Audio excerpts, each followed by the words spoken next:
Hello friends, study with BH classes में आपका बहुत बहुत स्वागत है। आज हम रेलवे के बारे में जानेंगे, भारतीय इतिहास के बारे में। तो सबसे पहले इसमें उद्देश्य जानेंगे, इसकी विकास और विशेषताएं क्या क्या थी इसके बारे में जानेंगे, इसका परिणाम मूल्यांकन जानेंगे, सकारात्मक और नकारात्मक दोनों। और रेलवे से आधुनिक औद्योगिकीकरण आएगा, इस कथन के बारे में भी हम मूल्यांकन करेंगे। तो उद्देश्य क्या था रेलवे के विकास का? ब्रिटिश साम्राज्यवाद के आर्थिक, राजनीतिक और सैनिक हितों की पूर्ति के लिए अंग्रेजों ने भारत में रेलवे का विकास किया। वस्तुतः ब्रिटेन में मौजूद पूंजीपतियों को आर्थिक लाभ पहुंचाने के लिए भारत में रेलवे के विकास पर बल दिया गया। भारत में कच्चे माल के निर्यात केंद्रों को बंदरगाही क्षेत्रों से जोड़ने के लिए रेलवे का विकास किया गया, ताकि कच्चा माल और खाद्यान्न सुगमतापूर्वक इंग्लैंड तक पहुंचाया जा सके। भारत के दूरस्थ क्षेत्रों तक ब्रिटिश निर्मित वस्तुओं की पहुंच सुनिश्चित करना, सेना के तीव्र आवागमन को सुनिश्चित करना, ताकि भारतीय प्रतिक्रिया अर्थात विद्रोह पर अंकुश लगाया जा सके। अब रेलवे का विकास या विशेषताएं क्या क्या थी? 16 अप्रैल 1853 को बॉम्बे से थाने के बीच पहली रेल चली, तो दूसरी बंगाल में कलकत्ता से रानीगंज के बीच चली गई। रेलवे के विकास में निजी और सरकारी दोनों प्रयास शामिल थे और इसमें पूर्णतः ब्रिटिश पूंजी निवेशित थी। ब्रिटिश कंपनियों को भारत में रेलवे के निवेश पर 5% लाभांश की गारंटी दी गई। लॉर्ड कर्जन के समय 1902 में रॉबर्टसन कमीशन का गठन हुआ, जिसकी सिफारिश पर 1905 में रेलवे बोर्ड का गठन हुआ। 1919 में एकवर्ड कमीशन का गठन हुआ, जिसने 5 वर्षों में रेलवे के विकास पर 150 करोड़ रुपए खर्च करने की बात कही तथा रेल बजट को आम बजट से अलग करने की सिफारिश भी की। सार्वजनिक रेलवे लाइन का निर्माण लॉर्ड कर्जन के समय हुआ। आरंभ में रेलवे का परिचालन वित्तीय दृष्टि से घाटे में रहा, किंतु फिर भी लाभांश की राशि भारतीय खाते से दी जाती रही। लाभांश की राशि कितनी थी? 5%। 5% लाभांश दिया गया था उनको। भारत में रेलवे के विकास पर अत्यधिक धनराशि खर्च की गई। वस्तुतः लाभांश की गारंटी के कारण फिजूल खर्ची बढ़ी और गैर उत्पादक व्यय को भी रेलवे के विकास के साथ जोड़ दिया गया। इंग्लैंड में जहां प्रति मील विकास पर 900 पाउंड खर्च हुआ, वहीं भारत में लगभग 3000 पाउंड खर्च हुआ रेलवे के विकास में। अब इसके परिणाम क्या क्या रहे? सकारात्मक परिणाम देखते हैं पहले। भारत के आंतरिक बाजारों में संपर्क बढ़ा, अतः व्यापारिक गतिविधियां बढ़ी। यातायात परिवहन की सुविधा बढ़ी, अतः विभिन्न क्षेत्र के लोग एक दूसरे से मिलने लगे। बुद्धिजीवियों का संपर्क बढ़ा, सूचनाओं का आदान प्रदान तीव्र हुआ। इसी क्रम में राष्ट्रीय चेतना का विकास हुआ। रेलवे के परिचालन से विभिन्न क्षेत्र के लोग एवं जातियों के आवागमन होने से छुआछूत और जात पात की भावना में कमी आई। नकारात्मक पॉइंट क्या क्या है इसके रेलवे के विकास के? रेलवे भारत में धन निकासी का सशक्त माध्यम बना। वस्तुतः लाभांश की गारंटी राशि तथा रेलवे के विकास के लिए लिए गए कर्ज और उस पर ब्याज देने से भारतीय अर्थव्यवस्था ऋणग्रस्त और पिछड़ी अर्थव्यवस्था के रूप में सामने आई। वस्तुतः ब्रिटिश सरकार ने रेलवे के विकास के लिए सार्वजनिक ऋण लिया और उस पर बड़ी मात्रा में ब्याज का भुगतान किया। ये भुगतान भारतीय खजाने से किया गया। फलतः किसानों पर कर्ज बोझ बढ़ा और ऋणग्रस्त हुआ। भारत के हस्तशिल्प उद्योगों के पतन में भी रेलवे की भूमिका देखी जा सकती है। वस्तुतः रेलवे ने दूरस्थ क्षेत्रों में ब्रिटिश निर्मित वस्तुओं की पहुंच सुनिश्चित कर हस्तशिल्प के घरेलू बाजार को सीमित कर दिया और फलता उससे शिल्पकार बेरोजगार हुए। रेलवे की माल भाड़ा दरें भेदभावपूर्ण होने के कारण ये भारतीयों के लिए प्रतिकूल साबित हुआ। रेलवे के परिचालन के पश्चात भारत में बड़ी मात्रा में खाद्यान्न की निकासी होने लगी, अर्थात भारतीय अनाज इंग्लैंड पहुंचने लगा। इससे भारत में खाद्यान्न की कमी हुई। इस तरह रेलवे ने भारत में औद्योगिकीकरण न करके विऔद्योगिकीकरण में अपनी भूमिका निभाई। ये रेलवे धन की निकासी का माध्यम बना। रेलवे से होने वाले वित्तीय लाभ इंग्लैंड के उद्योगपतियों, जहाज कंपनियों के मालिक, बैंकिंग समूह और बीमा एजेंटों को मिला, जबकि रेलवे के विकास का अंतिम बोझ तो भारतीय खजाने पर पड़ा। इसी संदर्भ में बाल गंगाधर तिलक ने कहा है कि यह दूसरे की पत्नी के श्रृंगार पटल श्रृंगार पटार पर खर्च करने की तरह है। दूसरे शब्दों में ये कहा जा सकता है कि रेलवे सार्वजनिक जोखिम पर निजी उद्यम का लाभ का एक रोचक उदाहरण प्रस्तुत करता है। इसका हम मूल्यांकन कैसे कर सकते हैं? जिस देश में कोयला लोहा मौजूद हो वहाँ परिवहन के साधनों का मशीनीकरण हो जाए तो उस देश में आधुनिक औद्योगिकरण होगा। ये किसने बोला है? ये बोला है कार्ल मार्क्स ने बोला है। ठीक है, मार्क्स का यह कथन रेलवे और आधुनिकीकरण के संबंधों को दर्शाता है। वस्तुतः कोयला और लोहा औद्योगिक विकास के आधारभूत तत्व है। इससे लौह उद्योग का विकास हुआ, फलतः अन्य उद्योगों के लिए मशीनों की आवश्यकता सुनिश्चित हुई, तो साथ ही कोयला के माध्यम से ऊर्जा आवश्यकताओं की पूर्ति हुई। इसी क्रम में परिवहन साधनों का मशीनीकरण जैसे रेलवे और मोटर गाड़ी के विकास से व्यापारिक गतिविधियां तीव्र हुई।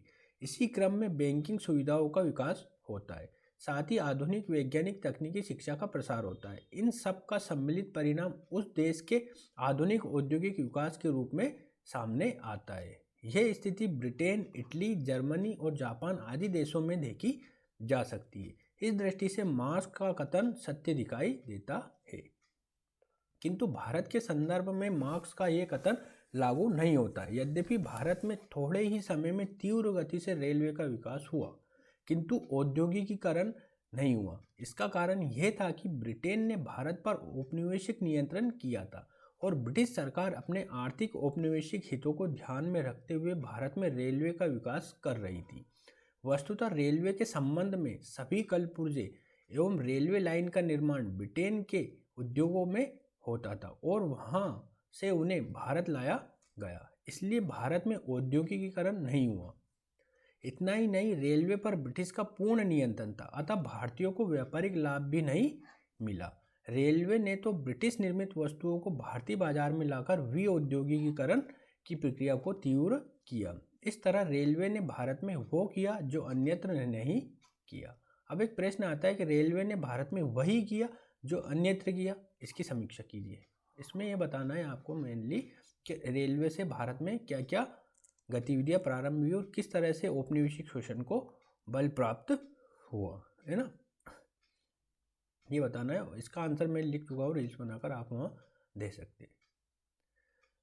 थॉमस रॉबर्टसन आयोग आया था 1902 में, है ना, रेलवे से संबंधित है, लॉर्ड कर्जन ने लाया था। एकवर्ड आयोग आया था 1919 में, रेलवे के संदर्भ में आया था। लॉर्ड चेम्सफोर्ड उस समय भारत के गवर्नर जनरल थे या वाइसराय जो भी थे, ठीक है। और अब हम जानेंगे धन की निकासी के बारे में, ठीक है। धन की निकासी एक महत्वपूर्ण टॉपिक है। इसका हम अर्थ जानेंगे, स्रोत जानेंगे, प्रक्रिया कैसी थी ये जानेंगे और उसके परिणाम क्या क्या हुए।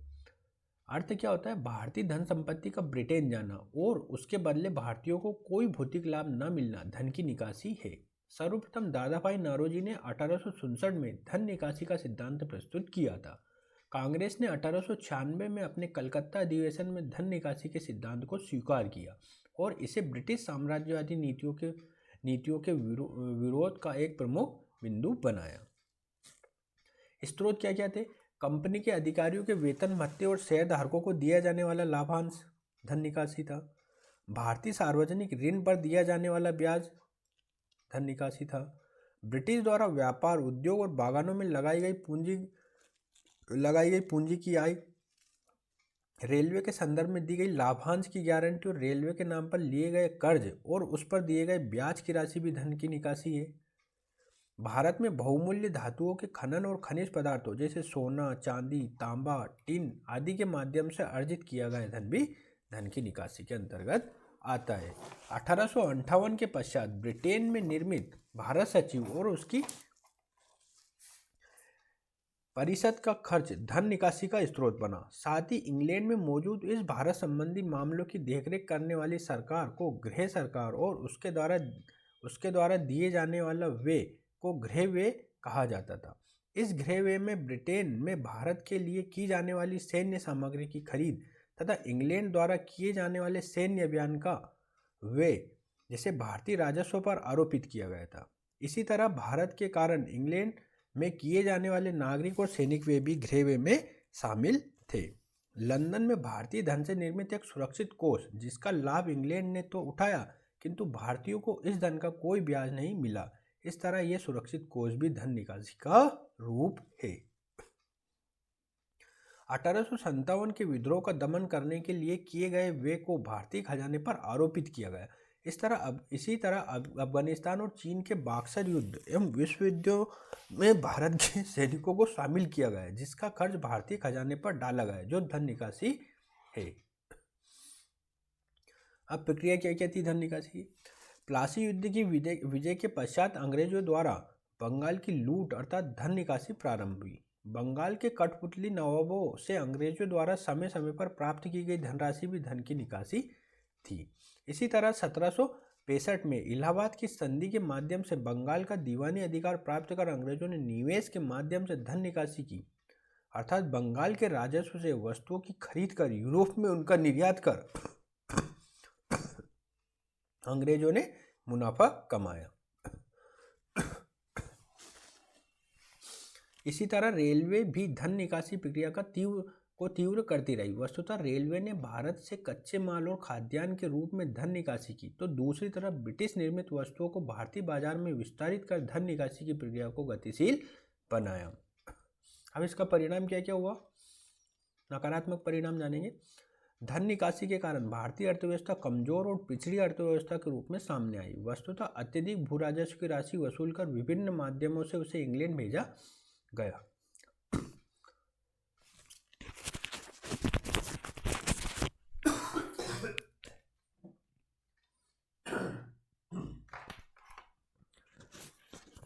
सॉरी, थोड़ा वीडियो इंटरप्शन के लिए भेजा गया।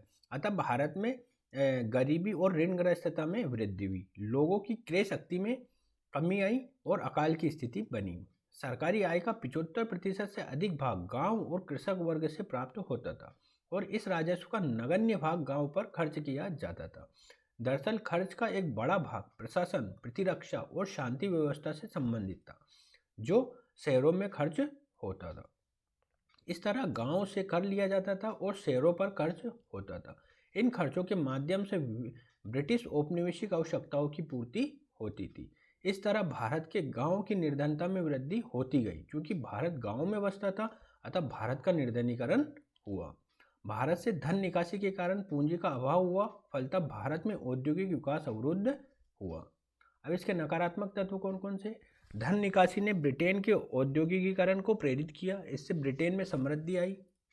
उदारवादी कांग्रेसी नेताओं द्वारा धन निकासी सिद्धांत को स्पष्ट करने से ब्रिटिश का शोषणकारी चेहरा उजागर हुआ। फलतः भारतीय बुद्धिजीवियों को ब्रिटिश द्वारा भारत के शुभचिंतक होने का दावा करना एक धोखा नजर आया। इसी क्रम में ब्रिटिश आर्थिक नीतियों का विरोध शुरू हुआ, राष्ट्रवादी भावनाएं तीव्र हुई। इन्हीं संदर्भों में कहा जाता है कि राष्ट्रवाद अपने आरंभिक चरण में आर्थिक स्वरूप लिए हुआ था। अब एक प्रश्न आता है, हमारी व्यवस्था उस स्पंज की तरह कार्य करती है जो गंगा तट से सारी अच्छी वस्तुएं सोख कर टेम्स नदी के किनारे ले जाकर निचोड़ देती है। इस कथन का परीक्षण कीजिए।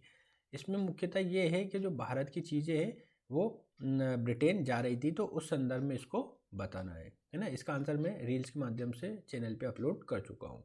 ये क्या है? इस दूसरा प्रश्न, भारतीय राजाओं द्वारा धन लेना सूर्य द्वारा पानी लेने के समान था, जो पुनः वर्षा के रूप में भूमि को उर्वर बनाने के लिए आता था। किंतु अंग्रेजों के द्वारा लिया गया धन भारत में वर्षा न करके इंग्लैंड में वर्षा करता था। टिप्पणी करिए। देखो, ये प्रश्न भी मैं रील्स के द्वारा डाल चुका हूँ और इसमें ये बताना है, मतलब सिंपल सी बात है कि जो भारत में पहले अंग्रेजों के पहले जो भी साम्राज्य वगैरह होते थे वो भारत की भलाई के लिए कार्य करते थे, वहीं जीते थे, वहीं मरते थे भारत में। लेकिन जब ब्रिटिश औपनिवेशिक शासन आया तो यहाँ से ब्रिटेन से लोग आते थे, शासक आते थे, जैसे गवर्नर जनरल, वायसराय आते थे, वो भारत को लूट कर ब्रिटेन चले जाते थे, है ना। तो ये इसमें पूरा बताना है, ये प्रक्रिया किस तरह से हुई, क्या हुई, है ना। तो ये इसका है। तीसरा प्रश्न देखते हैं, अंग्रेजों ने जिन आर्थिक नीतियों को अपनाया उससे भारतीय अर्थव्यवस्था ने औपनिवेशिक स्वरूप धारण कर लिया। इससे भारतीय अर्थव्यवस्था की परंपरागत संरचना में विघटन हुआ। कृषि, उद्योग और ग्रामीण विकास के संदर्भ में ये कैसे घटित हुआ। तो इसमें भी आपको ब्रिटिश औपनिवेशिक नीतियों के बारे में बताना है और किस तरह से भारत को, मतलब अर्थव्यवस्था को काफ़ी नुकसान हुआ, इसके बारे में बताते हैं। अब हम कुछ आयोग जानेंगे और उसके संबंध और वर्ष और गवर्नर जनरल कौन कौन थे उसके कार्यकाल में, ये जानेंगे। तो सबसे पहले हम जानेंगे कैंपबेल आयोग।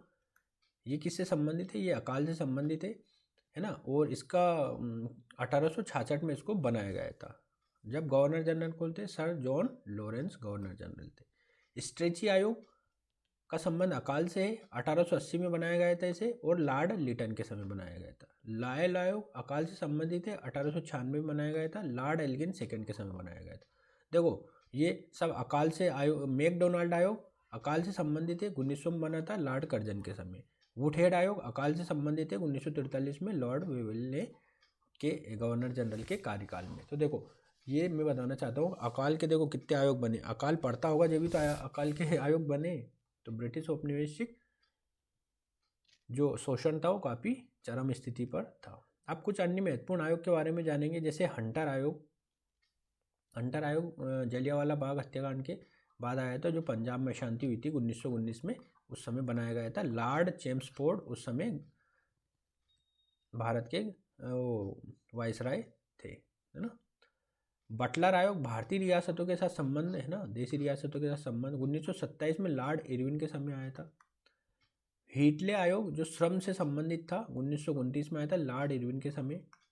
हेमंड आयोग जो श्रमिक प्रतिनिधियों को संघीय सभा में लाने हेतु कुछ निर्वाचन क्षेत्रों की व्यवस्था करने हेतु 1935 में बनाया गया था, लॉर्ड विलिंगटन के समय इसको बनाया गया था। तो ये कुछ महत्वपूर्ण आयोग है, ये प्रीलिम्स में पूछ लिए जाते हैं कभी कभी। अब ब्रिटिश प्रशासनिक नीति आती है, इसे हम डिटेल में अगले वाले वीडियो में पढ़ेंगे, ठीक है। इसमें सिविल सेवा, पुलिस व्यवस्था, सैन्य व्यवस्था, न्यायिक व्यवस्था के बारे में जानेंगे। इसको एक ही वीडियो में हम पूरा कवर करेंगे। तो ये वीडियो देखने के लिए बहुत बहुत धन्यवाद।